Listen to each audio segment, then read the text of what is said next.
So today I've decided, since it's a snow day, which means it's kind of a lazy day, I've decided that I'm going to make something I haven't made in a long time, which is going to be a brownie in a mug. For this recipe, which I have another one, it just isn't as good. You need a quarter cup of flour, which is what's in here, quarter cup of sugar, which is behind this. What does this say here?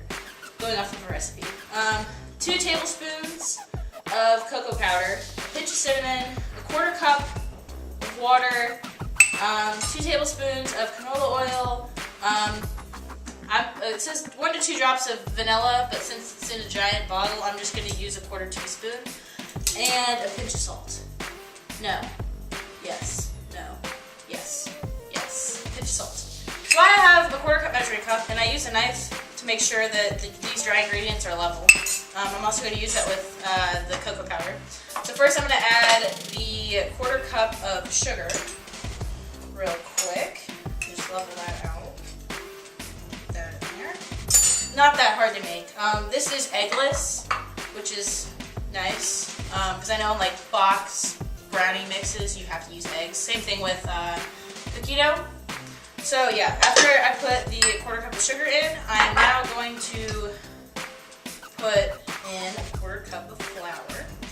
And I forgot to say this at the beginning, but with the mug, you can use any mug you want, preferably something that, you know, you can microwave pretty well. I'm just using these mugs, which are kind of like soup mugs, because it's the easiest and they microwave the best. What's next? I'm using my phone. 2 tablespoons of cocoa powder. Now, a recipe I found on Pinterest said like 4, and olive oil. When you get to the oil part, I will explain why you don't use olive oils, because, well, I'll explain it now, because it has a lot of flavor in it. It's more for savory cooking. So, 2 tablespoons of this. You can add more or less if you want, depending on how rich you like it. I'm going to use the same thing with this knife, just to level it out. It's easier that way, to make sure you're getting the exact amount out of it. So after you do that, you're going to add a pinch of salt.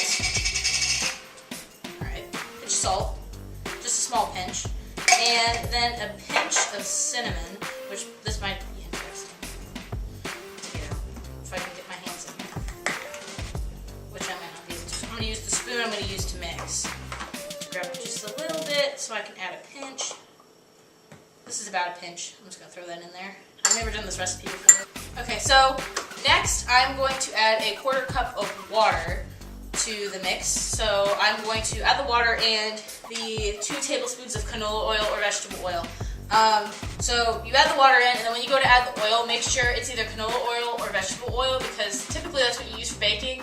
Olive oil is used more for savory cooking, like you put olive oil in the bottom of the pan to fry chicken in the pan, or it's more for savory cooking, and it has a really strong flavor to it that does not mix well with the cocoa.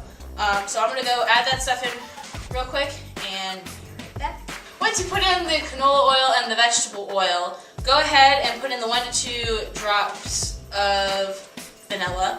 I just had to think of what to say. I've already done this, but you can, if you have a smaller bottle, you can put in the 1 to 2 drops. I just used a quarter teaspoon, and this is vanilla all over it. So I use this for measuring purposes. It's about the same. So yeah, once you put all of the ingredients in, you stir it, which is kind of gelatinous. Typically, and I forgot to do this time, I stir the dry ingredients first, so that when I go to stir the water and the oil in and everything, that it forms a little better and it's not as lumpy. That is one thing you have to watch out for. You make sure everything is mixed in correctly. And the last part of this recipe, which you can find on simplyrecipes.com, or just Google brownie in the mug. I forgot to say that at the beginning, and I really should have. What you can do once you put this in the microwave for 1 minute and 40 seconds, which is what I'm about to do as soon as I finish mixing this. You can either add ice cream, whipped cream, powdered sugar. You do whatever you want to it. Put fruit on there, like some strawberries.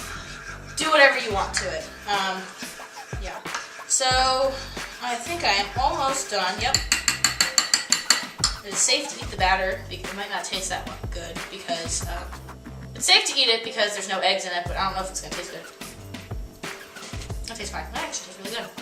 I'm going to put this in the microwave for 1 minute and 40 seconds until on high, basically. 1 minute and 40 seconds on high, and then I will show you the finished product. After 1 minute and 40 seconds, this is kind of what it looks like. It's really hot, right? Well, not really, actually really hot. It's going to be a little hot. Let it cool for about a minute, and then you can put ice cream on it, serve it however you want. So yeah, brownie in a mug. Let me know what you guys thought of this video. I'm still just at this point throwing stuff at the wall, trying to figure out what I want to do. My last video, not the wheel ending video, but the video before that, I did my memory jar, which I am still doing for this year. I have yet to decorate it, and I don't know if I will, to be honest, because I like to see how much the papers fill up the jar. If you have any ideas, please let me know in the comments down below. I will see you guys next time. Peace.